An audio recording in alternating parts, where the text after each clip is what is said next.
Hi, it's Josh McEwen here with Dufferin News, and last week I was joined by Todd Taylor, Councillor for the Town of Orangeville. We discussed a variety of topics, including the transition to the OPP, the situation surrounding the location of the town's new public transit hub, and the proposal for a barrier at the corner of McCannell Avenue and Rolling Hills Drive. First, though, Councillor Taylor and I continued a discussion we were having off-camera about what led him to eventually joining council. Our talk ends off with his goals for his work on council for 2021, and like I said earlier, there are a variety of matters discussed in between. I will clip this up into different segments, and the full interview will also be made available. Big thanks to Councillor Taylor for his time and for making this possible, and to you, the audience, for listening. Enjoy. Hi, it's Josh McEwen here with Dufferin News, and today I'm joined by Orangeville Councillor Todd Taylor. Hi, Councillor Taylor. Thank you so much for your time. It is appreciated. Yeah. Hey, Josh. Good to be here today. Be fun to chat with you. Well, thank you so much. So, if you don't mind, can we just we were kind of just chatting briefly before, but how you kind of got into this and how, I mean, just how I've learned over the past few months how much of a commitment it requires to be on council, and I mean, just how some people might sign on not knowing the full commitments. So, could you just kind of let us know about how your journey and how you kind of got onto council, if you don't mind? Yeah, for sure. So, we moved to Orangeville, my family and I, in 2002. We lived in London, and I was transferred to Brampton, and we settled in Orangeville. And I didn't think we'd be here for a long time. I wasn't sure what we were going to do, but it's just become home, and I can't imagine being somewhere else. And then once it becomes your home, you feel like you want to make change or to help. And I think the first thing that happened to me was I met people who were involved in service clubs, and I joined the Optimist Club.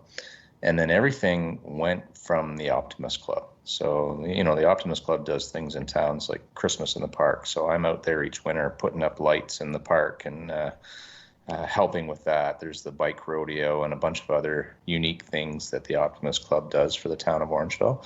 Awesome. But then through that, I met other people, and then I became politically active. So I think the first thing that happened was years ago there was a big kerfuffle about what councillors and the mayor was being paid. And the mayor at the time put together a council remuneration committee. And I remember going to the meeting, and I was there with a bunch of other people who were nominated to be a part of this committee and decide on what councillors would be paid.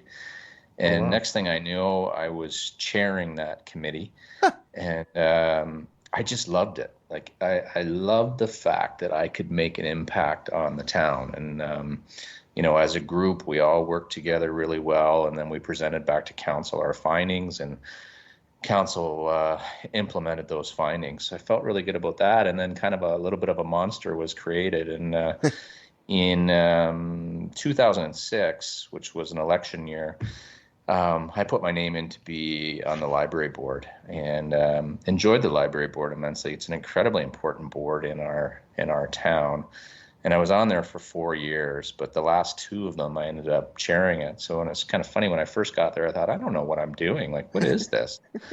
But then as time went along, I kind of got more confidence and understood the process and realized that, I wanted to lead. I didn't want to be just there. I wanted to lead. So yeah. I did that. And then what happened after that? So, offline here, you and I talked about the transportation committee. So I was involved in the previous one. I chaired the one we just had. I don't know, Josh, it's starting to run together, but there's been a bunch of different things that I was involved in leading up to the election. And the last time when, why would you run? In my mind, I was so concerned about my personal brand, and that is, we've made some really good friends here and people whom I think highly of and respect, and I didn't want to look at them and be a councillor and have them think that I wasn't all in and I wasn't doing a good job. So I was worried about that. I thought, boy, I hope I can put the time in, because I do have a full-time job. Anyway, my wife and I talked about it, and over time we just got to the point that I felt like I felt obligated to do it. I know that sounds like a funny thing to say, but in my view, we weren't in good shape. 3 years ago, we had a difficult time. There was lots of tasks that were at hand, and I mean no disparaging comments to anyone who was on council previously. I know all those individuals. I have great respect for them, but I think they'd all admit as a group they had difficulties. So, Yeah. I decided to put my name in, and then I was honored to have the privilege to represent our town in the capacity of councillor. And since then, I've found that what's happened to me is it's not a burden to me at all. Certainly, there's times where I get very, very busy with this and just other things that I have going on in my life, but I really enjoy it. So, when people are asking me about, hey, what shows have you seen on Netflix, or did you see the hockey game last night? My answer is usually no. And why the answer is no is I'm at some sort of committee meeting, or I'm buried in readings that I need to do for council, but it's just not a burden for me. I enjoy it. So, if you never want to work a day in your life, make sure you're doing something you enjoy. And I just don't find this work. It's a lot of fun. And I think as a group, we're doing some good things. So we don't always agree. I think there's some criticism of this council about, are we just one big entity and everybody, it's a love-in in some ways. But I think if you really watch it in detail, you'll see that, there is some disagreements, and at times there is some friction. But there's healthy friction, and no one has called anybody out. No one has, said, oh, that Councillor Taylor is a dirty so-and-so.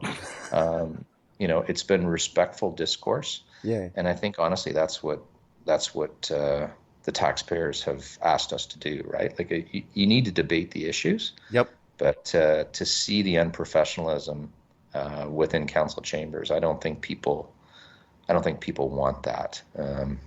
Let's just be cordial and represent the town in the way that we can all be proud. And I think for the most part we've done that, which is great.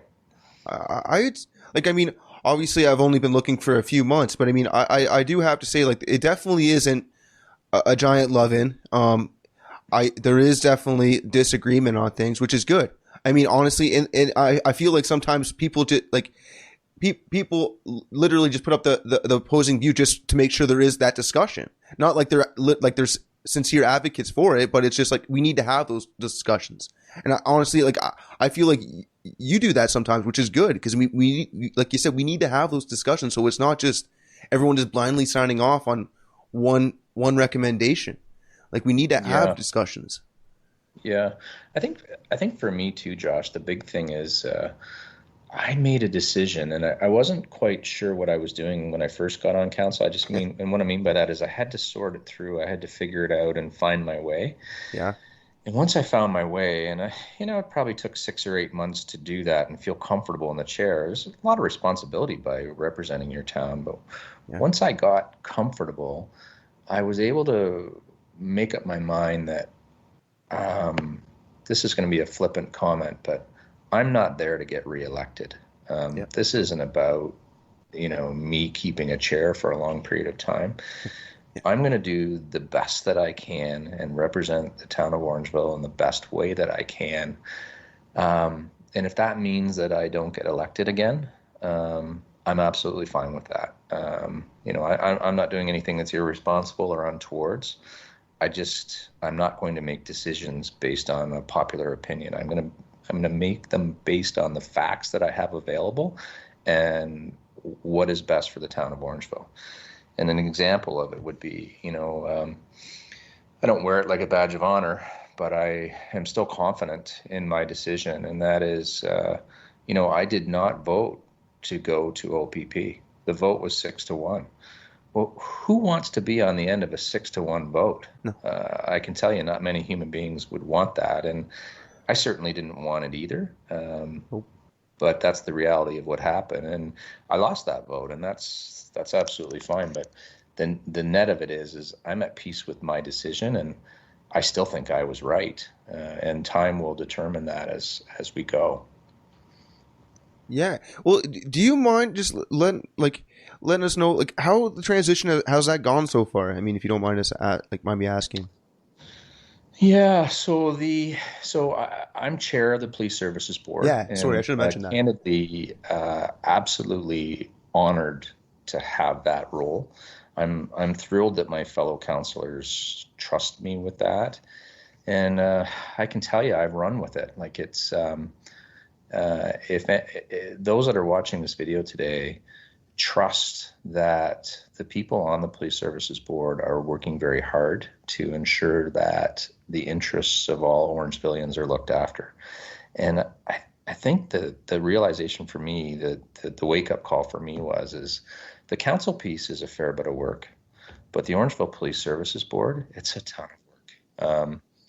We're consistently behind the scenes working on behalf of the town to put things through. And when you tack on a transition to that, so moving from OPS to OPP, I spent days, had to book holidays from work with arbitration with OPS and contract negotiations, different legal things that would occur behind the scenes that are confidential, and you can imagine what those would be. So if there was a disturbance and the individual didn't think that they were guilty of the disturbance, then there's legal ramifications for that. Well, the Police Services Board would deal with that. And, you can't talk about specific incidents because they're confidential, but, there's items like that are continuing on a regular basis. And what I've realized is it requires depth of thought. So frequently it'll be myself on the phone with a lawyer or lawyers, and then we would report back to the PSB on how we've done. And that takes time. Yeah. So anyway, if I could be honest, I did not think it was that much time. The good thing for me is I think that, everybody has a skill set. Josh, you have a skill set. What I found is the skills that I have, they're transferable, and I've been able to take what I am good at, bring it over to the Police Services Board, and then I've had to learn a whole bunch of things. So my exposure to the law has never been so acute as it is now. So it's been interesting for sure, but fascinating, and I would hold my head high. I think myself and the other 4 members of the Orangeville Police Services Board have done some wonderful things. That's great, because it definitely isn't an easy job, especially when you have to live in this, even as a counselor, but as part of that board, you have to live in this community with everybody. I think the most trying thing for me with the Police Services Board, and it's also a criticism that people would have of the Police Services Board, and that is this confidentiality piece, right? Yeah. So lots of times people think that you can have transparency to events, and you can once they're complete.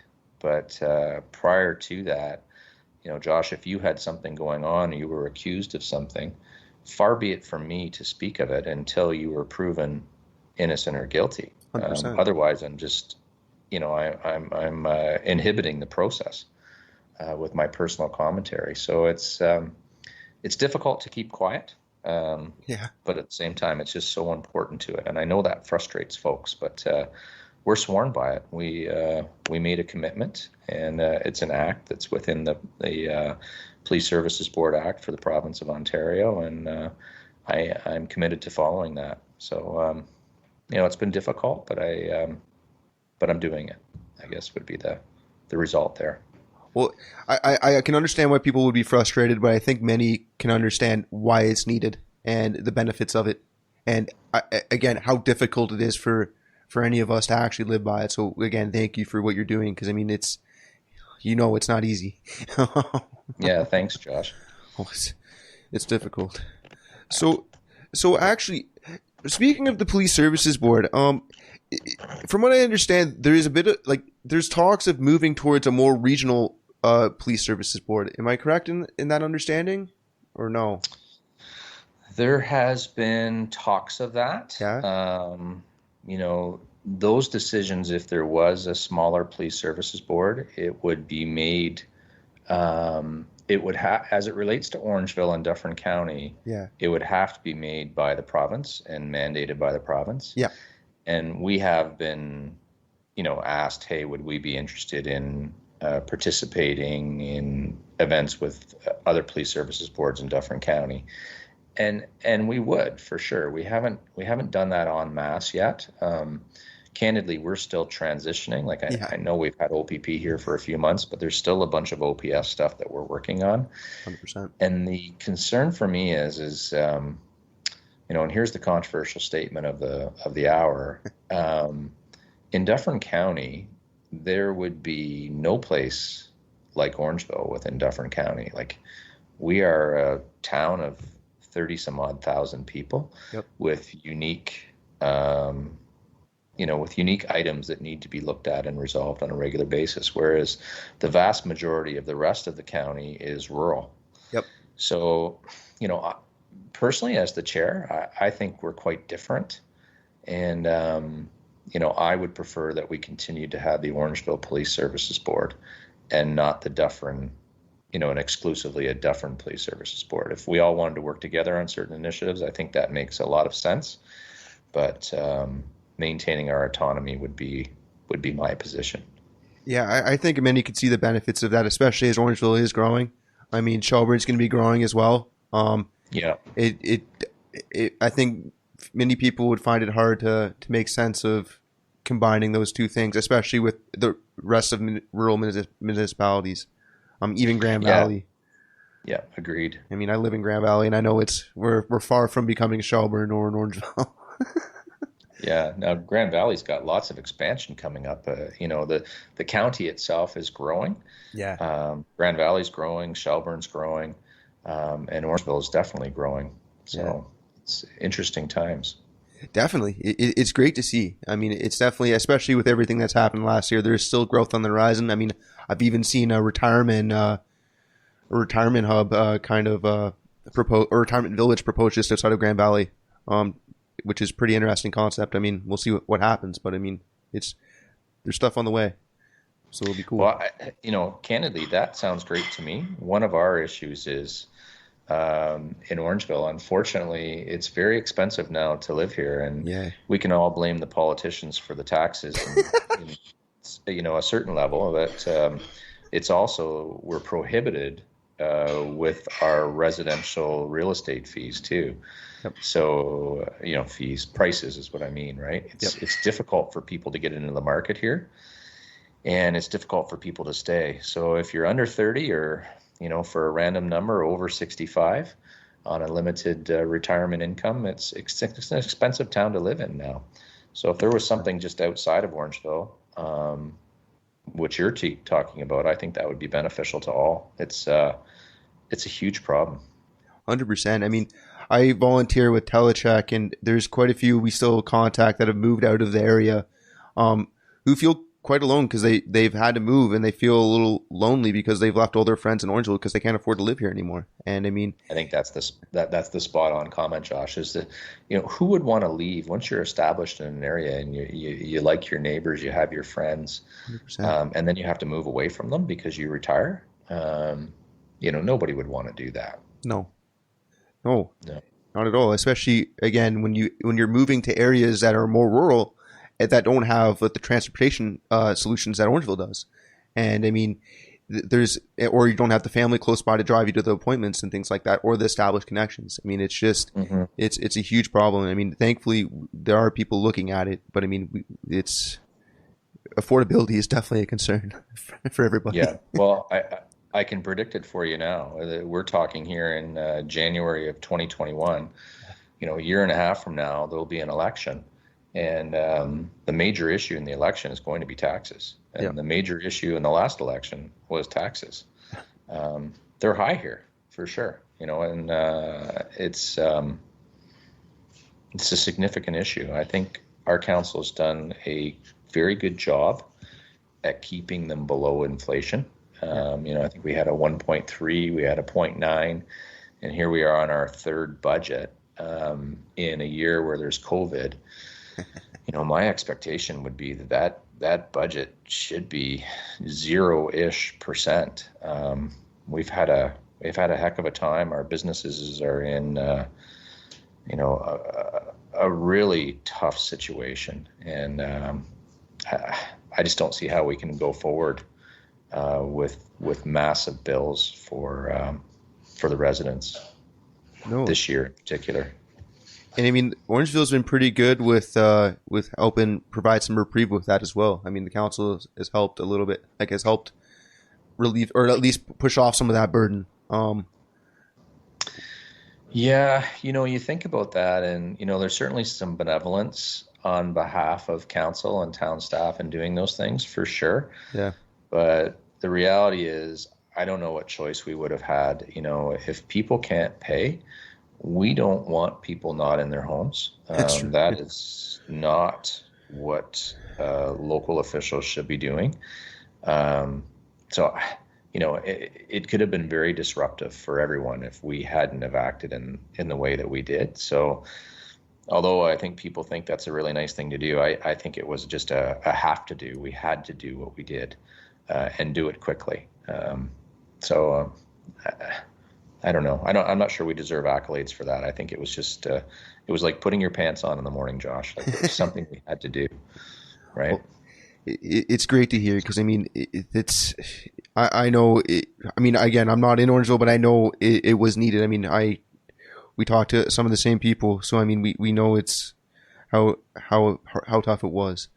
Yeah. And yeah, and I mean, now again with everything going back down, it's going to be rough. Well, my wife and I haven't left our house since March. I mean, we certainly go outside, don't get me wrong, but I've been working from home for almost a year now. Yeah. And it's hard. It's hard on you mentally. Fortunately for us, we're still bringing in an income, and that hasn't been disrupted. But I know others are not so fortunate. Yeah. But this will have ramifications for us, and the sooner that we can get our federal government and provincial government to ensure that we're all vaccinated, I think it'll be a relief for sure. 100%. Just got to get this distribution network figured out, and I'm sure that there will be. So there's some smart people working on it, but I'm anxious. It's funny. There's an argument out there about would you be first in line to get the vaccine? And I would if it wasn't the rude thing to do. Like I guess if people wanted to have me as a guinea pig and get up there and take it, I would. But if we all knew it was 100% safe, which I believe it to be, then I almost feel like as an elected official, I should be near the end of the line, not at the front. But we'll see how it shakes out. Yeah, it's definitely, we're definitely seeing how it's going. I mean, it's definitely not on the pace where we need it to be to get us to where we want to be. Yeah, agreed. But, agreed. So if you don't mind, can we talk about a little bit about the transit situation in Orangeville? Sure. Yeah. Awesome. Thank you. Yeah. So over time, the transit committee, the previous transit committee, and this past transit committee, reviewed all of the good ideas as to where you could put a transit station. Yeah.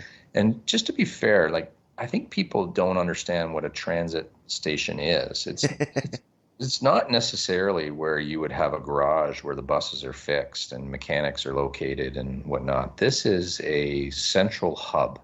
Yep. Where buses would come in, and if you can think of Orangeville as a large Venn diagram, and for those that don't know, a Venn diagram is a bunch of circles that all interact with each other. So if you had 5 circles, and there's one circle in the top left, top right, bottom left, bottom right, and then one in the middle, the 4 circles on the outside would represent bus routes and sections of town.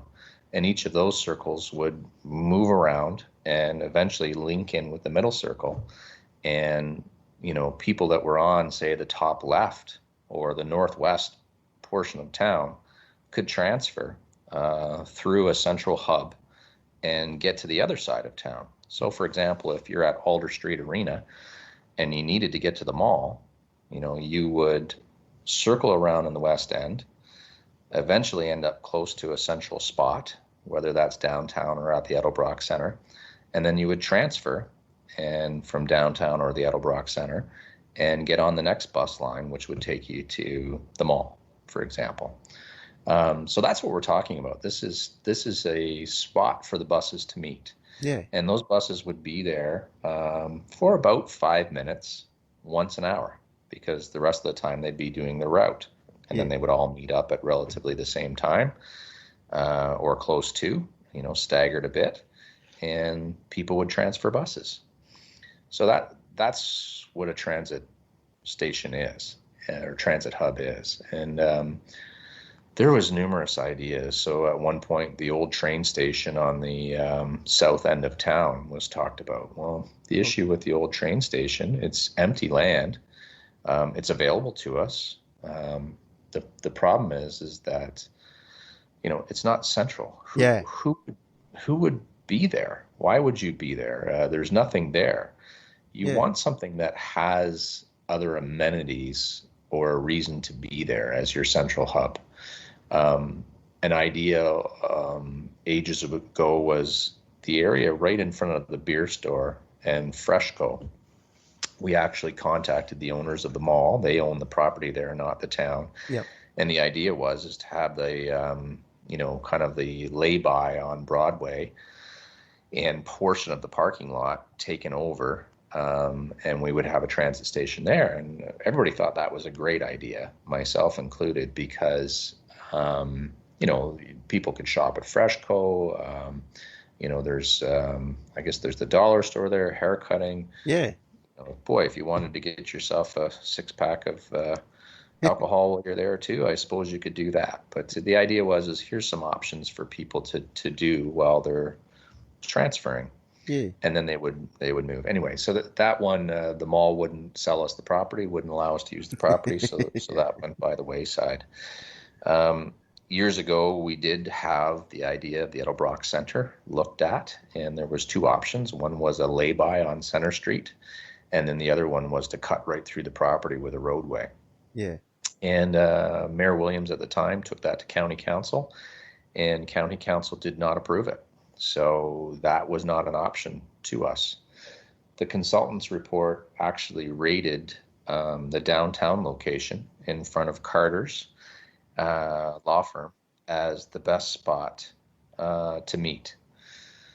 So when you look at the 2 of them, maybe I'll back up before I get into that. What had happened was the Edelbrock Center went away. It was no longer an option. Yeah. And the transit task force moved to this downtown location. Yeah. As time went on, we had an election. There was a new county council, and county council was more receptive to the idea of the Edelbrock Center as an option. And that's when, a portion of council basically had a disagreement with the other portion of council, and not a personal disagreement, just a disagreement over an issue.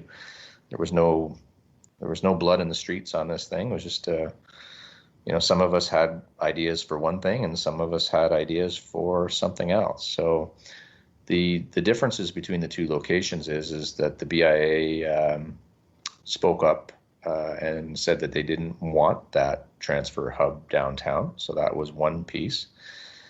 County Council started to talk about how they could have Edelbrock Center as an option.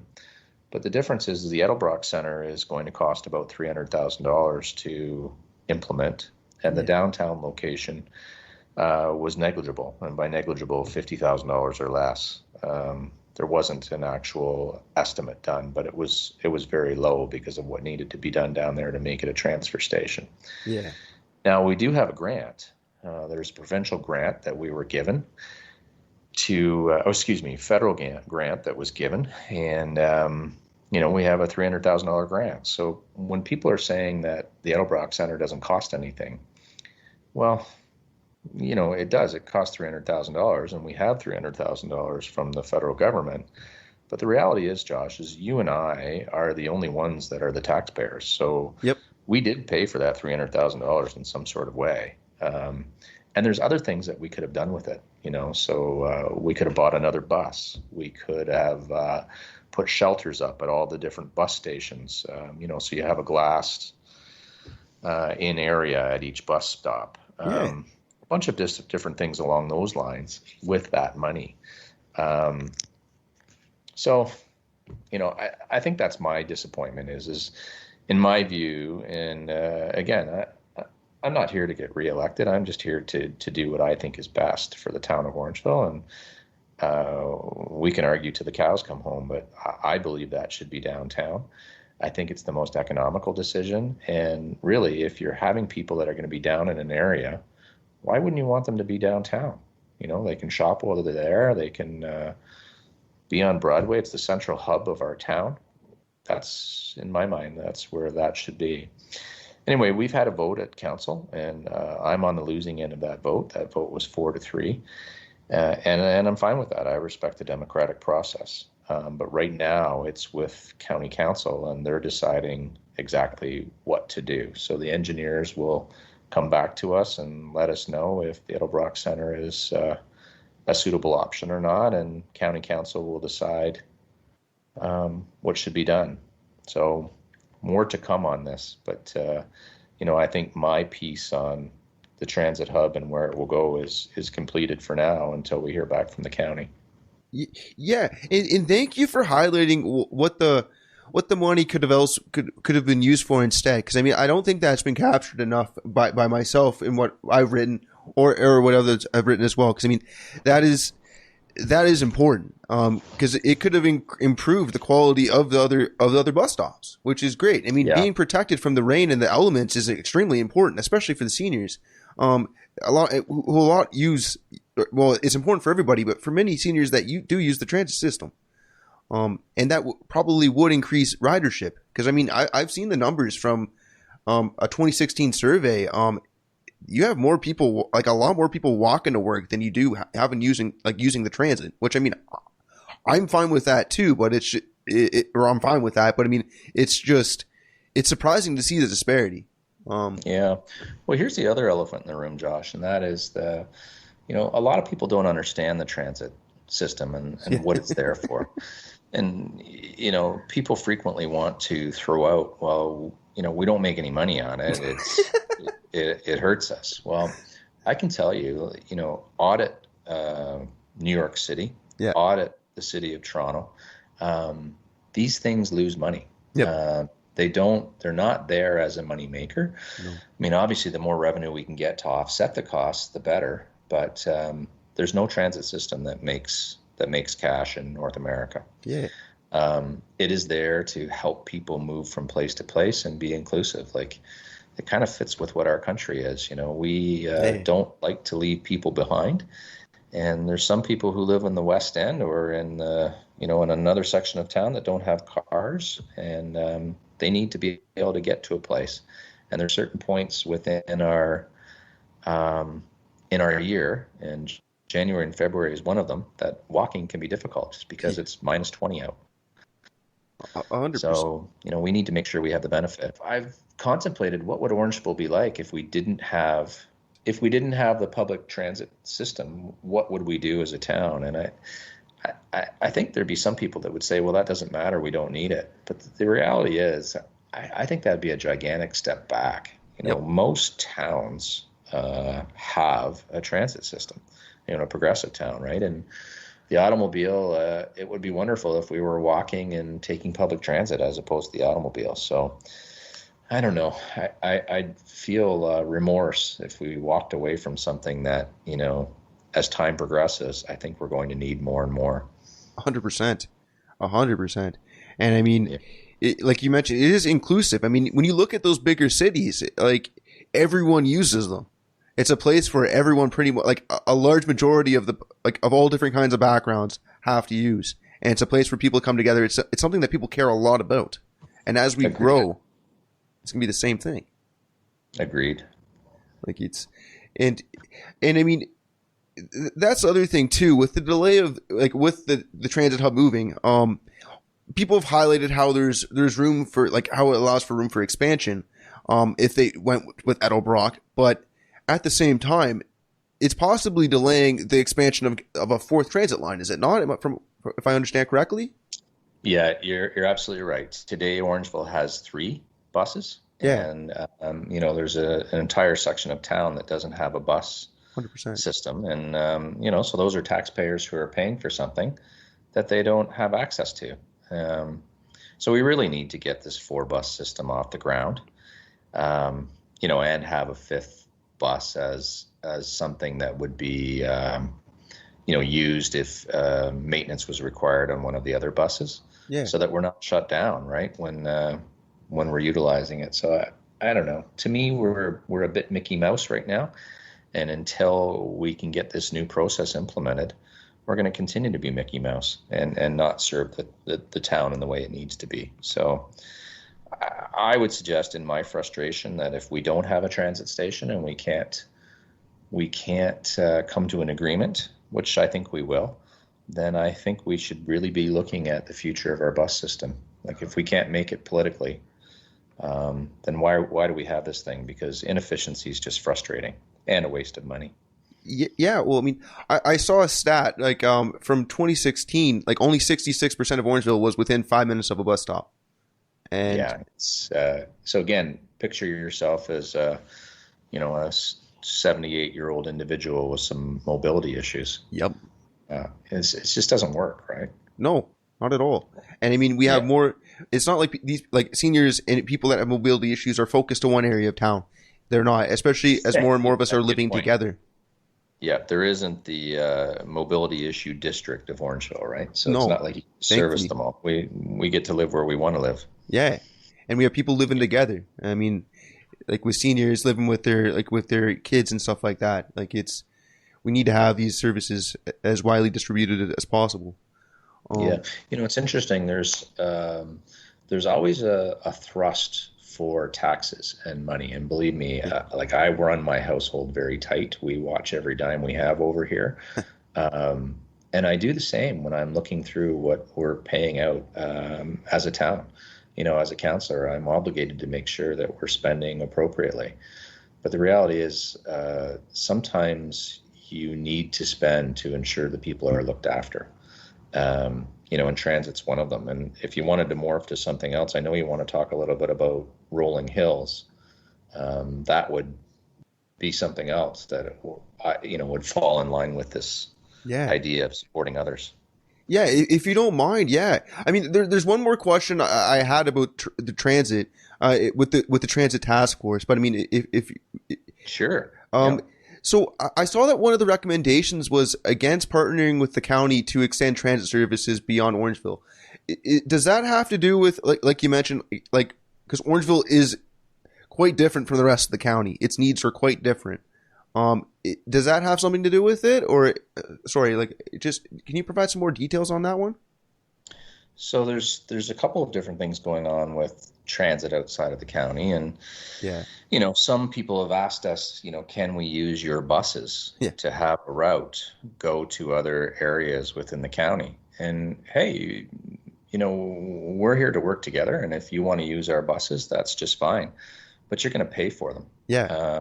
Orangeville and the Orangeville taxpayers aren't here to look after, and Josh, I'll just bring it up because you live there. We're not here to look after the residents of Grand Valley. 100%. That's not our responsibility. We have the rec centers here. We have amenities, but these agencies, these areas outside of Orangeville don't pay for them, and unfortunately, we need you to help support them if you're using them. Yeah. So I know it's been a long-standing discussion in Big Bad Orangeville, but the reality is we can't afford it. Yeah. So if you want to use your things, you'll have to pay for them. That would be step one.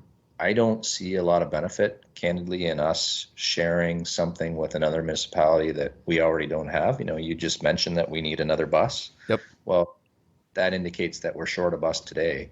Yeah. So if you're short a bus today, what makes you think that you can loan one out to another municipality? Like, we don't have those resources, so I don't see how that works.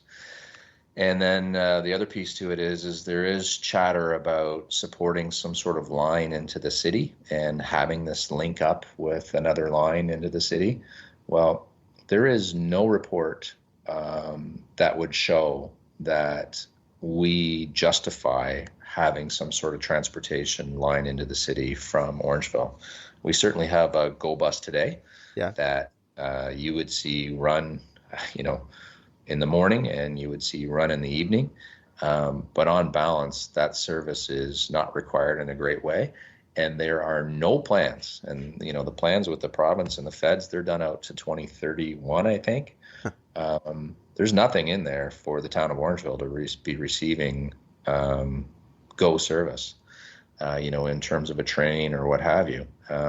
We just don't have the people.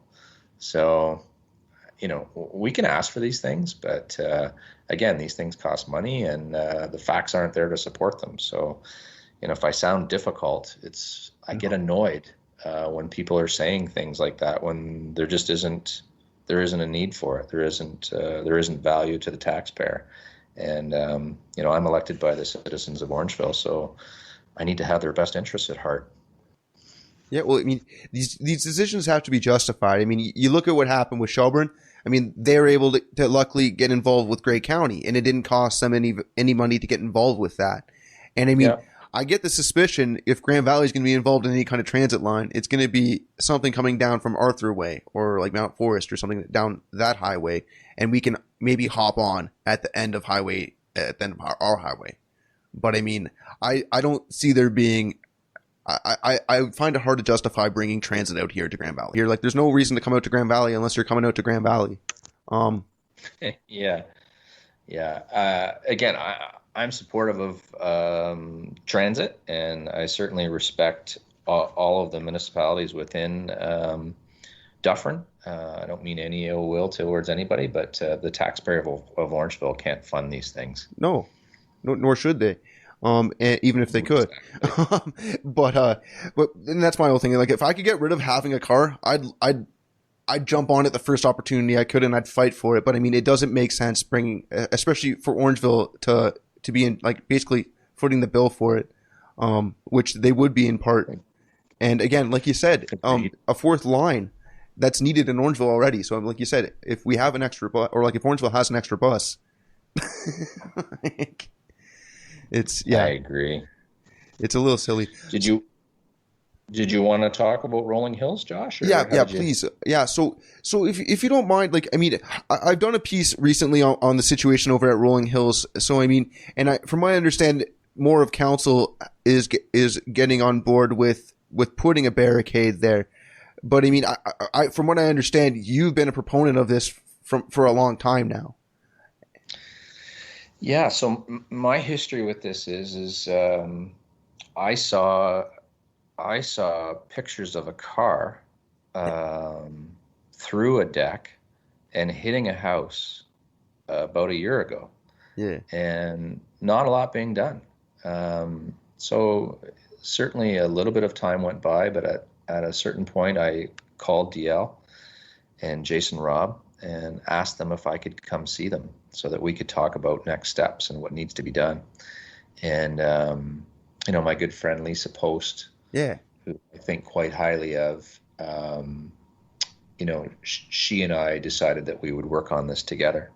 Yeah. So the two of us met, and this was pre-COVID, obviously, but we met with the Robs in their kitchen, and the anguish and concern on DL's face for her family and her kids and her own mental state. She was worried about a future incident because, last year wasn't the first time that happened. And if you can imagine a car hitting your deck and hitting your house, like what would have happened if they were inside their yard? Absolutely crazy. Yeah. So I stood in their kitchen with them, and we actually watched the cars. And it's quite a strange thing because the way that the cars come around the curve, it does look like every single car is going to miss the curve and hit their house. Yep. And if you've done that already, and what I mean by is having your car hit your house, I think you'd be very concerned as time went on. So anyway, we, I'd called a fight. We had a fight at council, and I'm incredibly disappointed that it's taken this long to get us where we were. I knew the arrangements that were made at the time were a bad deal. You try and make compromises as you're working through the democratic process. Yep. And again, I've said to you, I know those other 6 members of council. They are all good people, and They all mean well. So there's no maliciousness here. It's just sometimes we make bad decisions, right? So Lisa and I were advocating hard to have a barrier of some sort installed along that pathway. What we had cooked up as a solution is there is a flashing speed sign that was installed, and that was an expense to the town. Yep. So if you're going too fast and you're coming up to a curve, it'll flash at you and tell you, hey, you're going 62, you should be going 40. There was signs installed way in advance to show that there is a curve coming. And then there was these trees installed, and the idea is the trees would help stop cars from going across. And candidly, I didn't want the trees, although I'm a tree hugger. I didn't see that as a long-term solution. What I really wanted, I thought would be nice, is either we get boulders from around the community, because there's always development going on, and where we live, there is significantly large boulders that are brought out of the ground. Oh, cool. We could have gotten those for free and brought over, or to put up armor stone. And armor stone is those cut blocks, and that would look quite nice. To put up jersey barriers, which is the things you'd see along the side of the 401, to ensure people don't go into the ditch or what have you. I don't think it would look that nice, and we want things to be aesthetically pleasing. But the recommendation from the town and what council wanted to have done was to not put those barriers in. And now we flash forward a year. This has been an ongoing emotional issue, and 2 cars went over that curve. 1 car took out a curve, or one of the trees that were just recently planted. And, bless their hearts, in the Rolling Hills subdivision, they have created a furor, significant pressure, lots of emails, massive social media campaign, and council has felt the pressure. So at this point, the only person, and I haven't talked with council, like it's illegal for us to get together and talk in a group outside of a council meeting. And I haven't phoned them and advocated over this issue. We'll find out how everybody stands when we have our next council meeting. I did see that Debbie Sherwood changed her vote. She has supported the Rolling Hills subdivision, which is great. And in fairness, I didn't mention Andy McIntosh. He supported this from the beginning with Lisa and I. So the vote originally fell 4-3.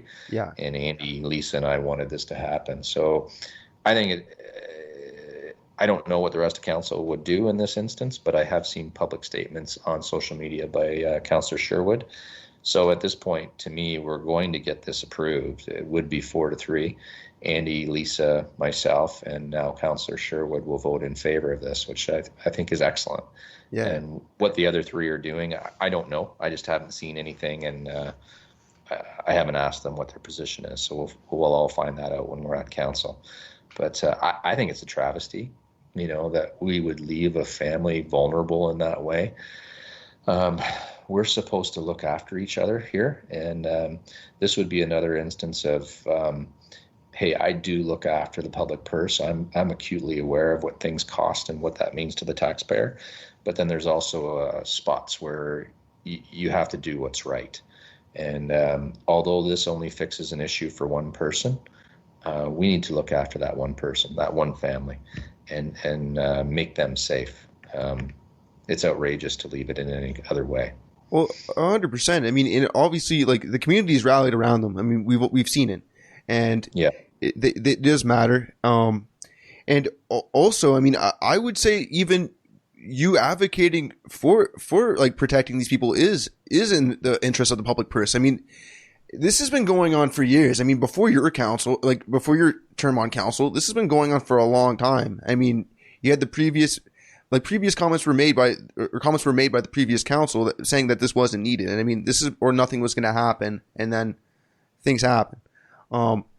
Yeah, this is something that needs to be resolved. I mean, honestly, like, I think you are looking after the public purse by trying to get this resolved. I mean, there's potential for legal issues here. I mean, I'd say, and you guys are looking at trying to prevent that stuff from happening. Never mind. And again, what you're really doing is looking after the safety of the citizens. That's on both ends. As a councillor, it's irresponsible of me to discuss legal issues, so yep. I won't. But yep. I think like when I look at Rob and the Rob family, Jason and DL and their two kids, I think that they know when they see me and they hear me and they look me in the eye, they know that I'm trying my absolute best to do what's right for these people, and we will get it done. Like I think it's just the unfortunate part. It's taken a year, and boy, I'm a pretty even keel person, but this one got me very emotional and quite upset. And so I just want to see us do. I want to see us do what's right, and that's it. End of story. 100%. I mean that's great because I mean like that is an issue that needs to be solved, and it's an issue that looks like it will be solved. And I mean it's like you said, it's taken a little bit longer than we would have liked. I mean, I know Councillor Sherwood mentioned because I watched some of the meetings because I've spoken with DL and she was very helpful with providing me with the timing of what I should look for the council meetings.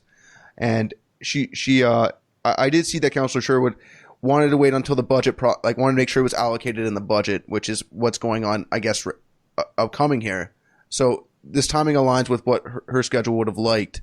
But I mean, this is like, obviously the solution wasn't good enough. Like you guys were just in my opinion, like I think you guys have been proven, like you and Councillor Post have been proven right on this one, and Councillor McIntosh as well, or Deputy Mayor McIntosh as well.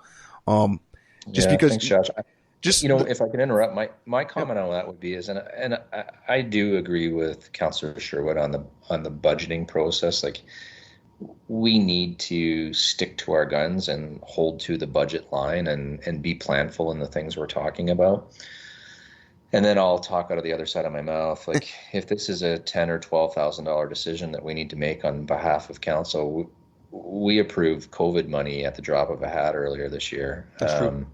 I don't think on a $30 some odd million budget that $10,000 or $12,000 is going to make a significant difference. And I would have liked to have seen us do it a year ago, but that's okay.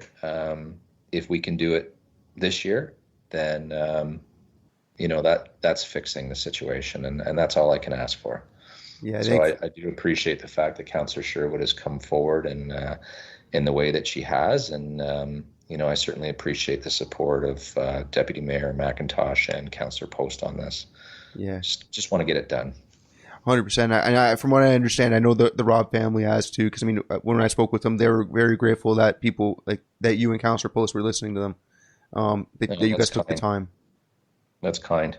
Because I mean, I think that's the job too, right? Like you're not doing this to make money. You're doing it to be a community servant, and people who needed to hear from us. And I wanted to know that we truly cared. So.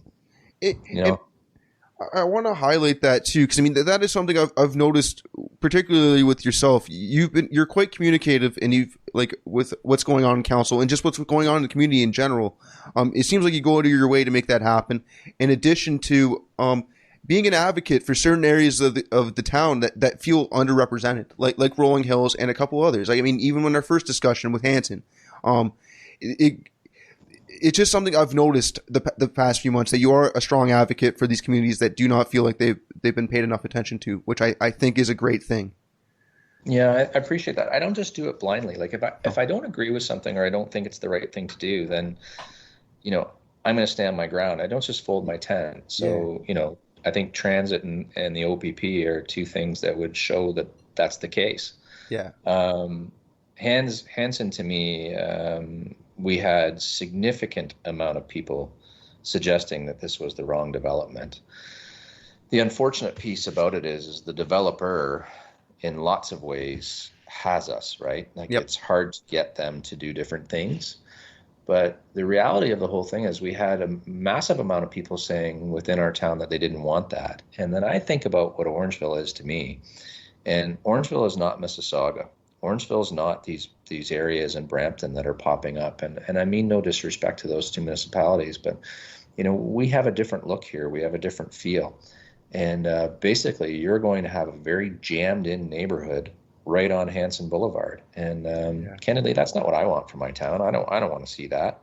I wish everyone the best, but I can tell you if I'm still on council in 5 or 6 years when these things are built, first thing I'm going to hear about is there's not enough parking, the streets are too tight. There's going to be issues. Yep. Snow removal will be a problem.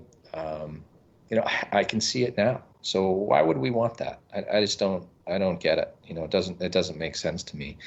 And then there's been issues. You mentioned Rolling Hills calls themselves the forgotten corner, Yeah. and we've already covered Rolling Hills. But another corner that's forgotten in lots of ways, in my opinion, is Veterans Way Subdivision. Yeah. And essentially, that would be behind the Shoppers Drug Mart in the the west end of town, off of kind of behind Broadway, and lots of ways I don't get it. Like we could have done certain things for that community and haven't done it. The travesty that there's only one way out of that subdivision, and lots of those homes now are almost 10 years old.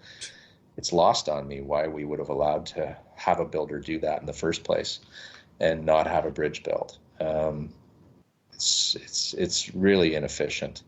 And then there's been issues in that community where they've asked for certain things. And one example is there is an area that is rough and unsightly, and it's not being maintained. To me, the area should be cut and looked after, and it was a minimal expense. And the residents wanted it to happen, and yet, we weren't able to make that come to fruition. So I don't know. To me, if a large majority of residents are asking for something, and financially it's not a huge imposition to the town, I think we should do that. And I am oversimplifying that problem, because there was some environmental pieces to it. They wanted to naturalize the area, but it's not something that I thought was beautiful, and the residents that live there didn't like it either. So, I linked in with them and wanted to advocate for them and try and help that happen along. And I guess the last piece for me would be is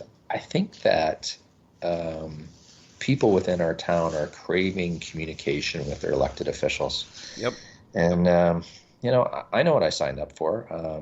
People know where I live. I put my phone number on social media. They can call me if they want. I leave my email on there. I'm responsive to them as best I can on social media. I'll admit at times I get overwhelmed. It can be quite a bit, but I try and get back to people, and I would treat them the way I would want to be treated if I was a resident. And sometimes I can help them, and it's actually quite simple and easy to do, and they feel great about it, and so do I. And other times I'm just not able to get it done for a variety of reasons. But I do think we have an obligation as town councillors to make sure we're reaching out to these folks. Like one last piece I'll throw at you was there was an incident in Veterans Way where subdivisions, they've got their pathways and they weren't being cleared by the snow. Yeah. Well, I met with the resident. I said, do you mind if I come over to see you? So I took my lunch hour and went over to understand the problem, and the reality is it was just being missed. It was being missed over time, and town staff was great. They corrected the issue quickly. The resident received the accolades for calling the local councillor, but in lots of ways I just communicated with folks and was able to make it happen. But I don't know, it's the resident who made the issue, and then town staff made the connection, who really did the work, and then town staff who did the follow-up. So I don't know. I really enjoy that aspect of the job, and COVID has made that difficult and probably not as rewarding, but I don't know. That's connecting with the folks and making a difference is why I signed up, why I wanted to do this. Well, just looping back, like this kind of loops back to the beginning of our discussion. I mean, you being that way and other councillors being that way and other people on council, it prevents people from signing up for just trying to correct one personal grievance that they have, which is what some people have been characterized as doing. They have an issue that they want to solve, like a personal one, and they sign up, again, not knowing what council actually is, and then they get there and then nobody ends up getting helped, including themselves, because they don't understand the process and what they can actually do on council to actually correct an issue, whether it's even under the jurisdiction of council. Yeah. I would say to you that it requires a fair bit of patience. Like, I've shared with you today my frustrations with certain things, and you want to make sure that you're able to work with at least 3 other people, because you can't do it by yourself, right? So If you're just going to muscle through and tell everybody how it's going to work. It doesn't work. It's about working with 6 other community-minded people on a council and trying to make the best decision. And sometimes you win, sometimes you lose. So I've tried to be as even keel as I possibly can. But I'll admit sometimes I get angry. Sometimes I'm in a bit of a hurry, and I see the solution as clear as day. And unfortunately, maybe I haven't done a good job of explaining why my solution is the best solution. So it takes longer than it should. So anyway, patience is the call. But I don't know. I don't know where to take that, Josh. I think if I was sitting at home today and thinking about running, and if I hadn't, as a new person, what would the advice I would give is just make sure you're going to have the time, and make sure you understand why you're doing it, and you're committed. You're 4 years in committed, and I think you want to do a good job, because the people who are watching you are your friends, your family, and your neighbors. What a personal situation, right? Like, why would you want to fail them and then walk around town afterwards? It's a fear of mine that I want to make sure that I'm always on top of that, and people are proud to say that I'm representing them in some sort of way. Well, 100%. I mean, we have over 40 plus members of council throughout the county, and I mean, everyone's different, and there's all different dynamics on each of these councils, and it's, especially when you start looking in the past as well. These towns aren't consistent. The councils change things a lot, and I mean, and you can learn a lot from every one of these people. And I mean, there are some that aren't there for the best of reasons, that aren't there to better the community, and there are some that are genuinely there to do that, and that is not an act. Like, they are living it. And I mean, you like, going back to your roots, like going back to like the remuneration committee with that's what you first joined on with Orangeville, right? Yeah, it was. And I mean, that is extremely important. I mean, like you said, like I think that's kind of been a big influence.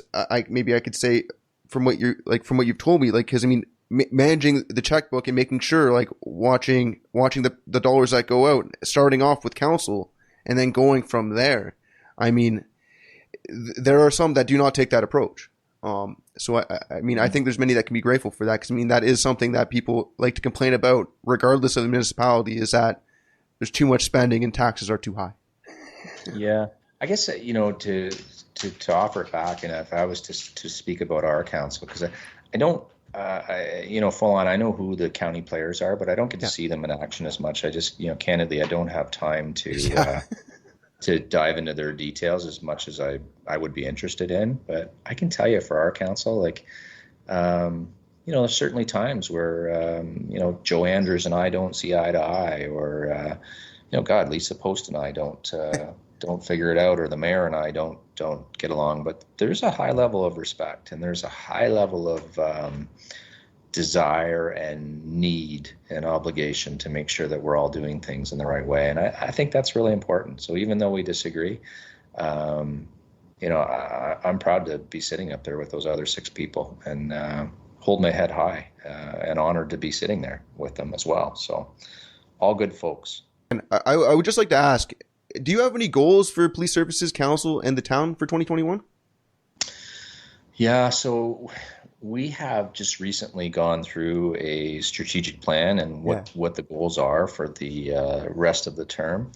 Rather than going into them, I guess just how about some short-term ones, like for me personally. And that is, I'm really excited to finish off this transition from OPS to OPP. It's been taking a ton of time, and I know to everybody else it looks like we're there, but there's still background stuff that needs to be done. As an example, I was clearing expenses this morning for OPS bills that we still have them, right? So we're working through what those are. So I'll be relieved to have that done, and we're going to have a new inspector in town, Mr. Terry Ward. He starts with us next week, so I'm looking forward to getting to know him and working with him on ways to make sure that we're offering great service to the town of Orangeville from a police perspective. Little things that mean a lot to me. Very, very soon, we will be reviewing as council some safety improvements for the West End, the intersection at Spencer and Riddell, and the intersection at Alder and Riddell are, in my view, in need of an overhaul. There is issues there from a safety standpoint. So I'm looking forward to having those implemented. Plus, there's some speed issues in that area, so that's all going to come to council the end of January. And I'm very hopeful that council takes into account all of the different things that that area wants to have happen, and we can implement them. So that would be really big. And then I'd feel so good if we could get some resolution on this Rolling Hills piece. Again, I just like to see the Robb family looked after. And then I guess the last piece would be is we need to really band together as a council and town staff and figure out what we're going to do with the financials for this town as we go through 2021. We have a budget that's due, and I don't want to throw out 0% because it would sound disingenuous. I haven't seen the document, but I don't see people being able to absorb a tax increase this year. So, my inclination at this point is it would be a bare bones budget, and we would be very responsible in that way. So, as I sit here today, those are the kind of the initiatives that are on my mind, and maybe in another meeting we could talk about, the larger strategic initiatives that we want to have happen. Wait, Josh, if I could, one last thing is very soon the development will start on that Hanson Street Bridge. Oh. And I would love to see that. I want to see shovels in the ground ASAP, and I have been promised that is the case. So that's on my mind too. Anyway, those are all sort of minor issues, but still, tactics that need to be worked on to make the town a better place. 100%. And I think a lot of people can appreciate all of those things. Many of us can. Yeah, I think so. They're tangible, right? You'll touch them, you'll see them, and they'll make a difference in people's lives on a daily basis. 100%. And I mean, I'll admit, I'm surprised by how smooth the transition, at least from appearances' sake, looks like it's gone from OPP to OPS to OPP. So I mean, I think a lot of us can be grateful for what's happened so far. I mean, some of us might be surprised. I was. We haven't shared out publicly the financials of that transaction yet. Yeah. Candidly, there's still a few things that are loose ends, but I'd say we are 90% there on that amount. But once that amount comes out, I mean, we could certainly chat again. Awesome. Versus the expectations versus the reality. So that'll be an interesting conversation, I'm sure. For sure. Thank you so much. Yeah. So okay, Josh. So yeah, is there anything else you'd like to let the community know before we wrap it up? We got it out pretty much. I guess just in all sincerity, I feel like a very selfish individual today, and why I would say that is I'm getting so much enjoyment and self-satisfaction by being able to be in this position and represent our town. So I'm doing my best to help people. I'm doing my best to make a difference. But each time I do that, I get so many more personal rewards for myself that I'm enjoying immensely. And I guess I'd just like to say thank you. We're halfway through, and it really has been a joy. So I'm looking forward to continuing to make a difference. Awesome. Thank you so much for your time, Councillor Taylor. This is appreciated. Yeah, thank you very much, Josh. Happy New Year to you, and we'll talk soon. Yes, thank you so much.